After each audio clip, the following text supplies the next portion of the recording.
Hi, this is Monisha. So, I decided to talk about authenticity today. So, I have lived my life based on what others thought I should do. I have also lived my life based on how others thought or felt I should.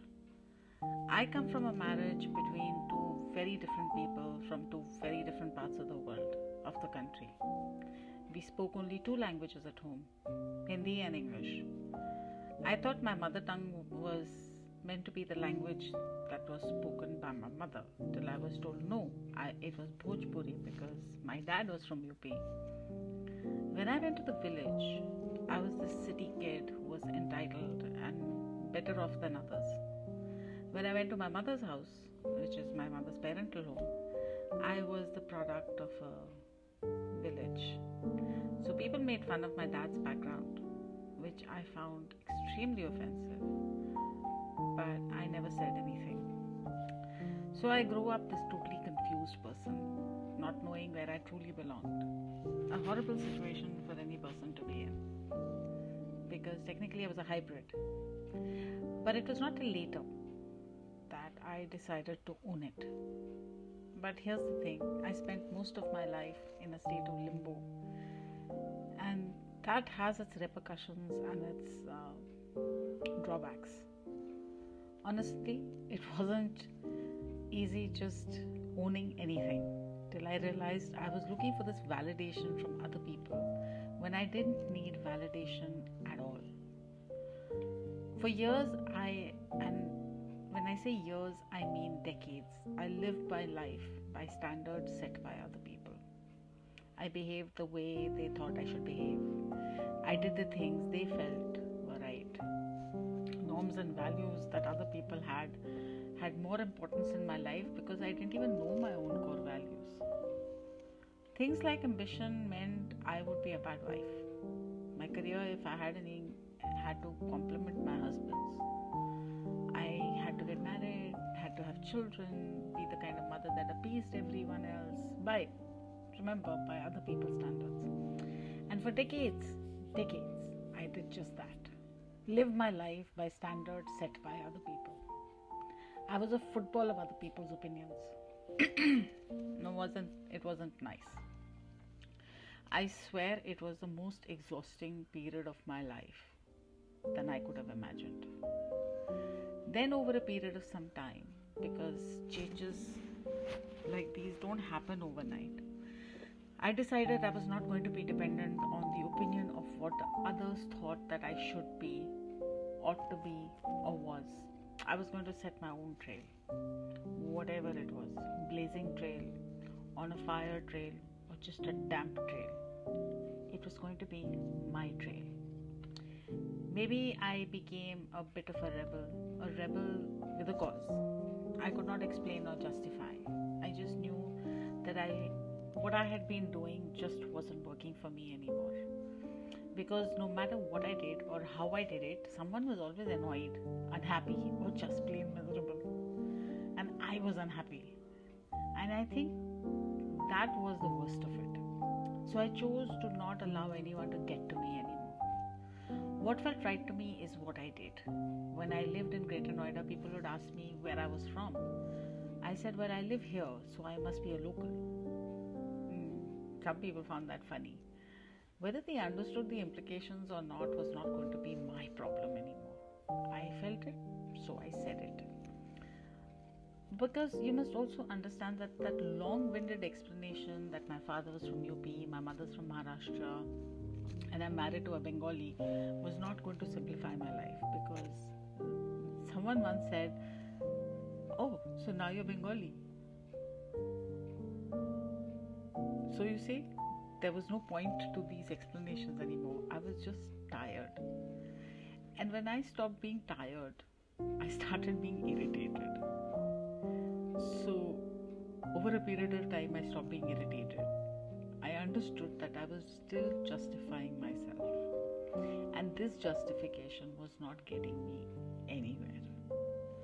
The only thing that mattered was that I was true to myself and authentic to who I was. So who was I? Forget the fact that I was a hybrid, or that I was married, a mother, a daughter, a daughter-in-law, etc., etc., and all the labels that get attached, slapped onto a person. I had to first identify myself without all the trimmings and laces. I was first a human being and then a woman. That's how I saw it, because that's how I see myself today. Of course, there are the added words of she and her, so that who was I as a human being and what were my core values became my focus. Then I undertook an exercise on finding my core values while I was doing my course in life coaching, because it is important to understand how the finding of core values work when you're doing it with other people. So I do it with my clients. I have always had the same core values. The only difference was that I did not know it. Once I found my core values, I realized that I had lived by my life by the same core values that are important to me even today. I have not changed very much. My primary core values remained integrity, honesty, and compassion. And it's funny because I have always been known to have these qualities, these three qualities. They did not change with my changing circumstances. So it didn't matter if I was a hybrid or did not fit in. What mattered was that I was authentic, true, and real. And being authentic is important to me more than anything else. For Polonius said so in Hamlet. This above all, to thine own self be true, and it must follow as the night the day. Thou canst be false to any man. Which means that when you are true to yourself, you will always be true to others. And perhaps the identity was important to those who asked about my background, because they needed to feel secure. I didn't need to feel the sense of security because I didn't define myself by my background, but as the person I have always been. Compassionate, with high integrity and honesty. Yep, that's it. I think that's a lot of heavy discussion for the day. All I can say is that I'm working with other people as their life coach.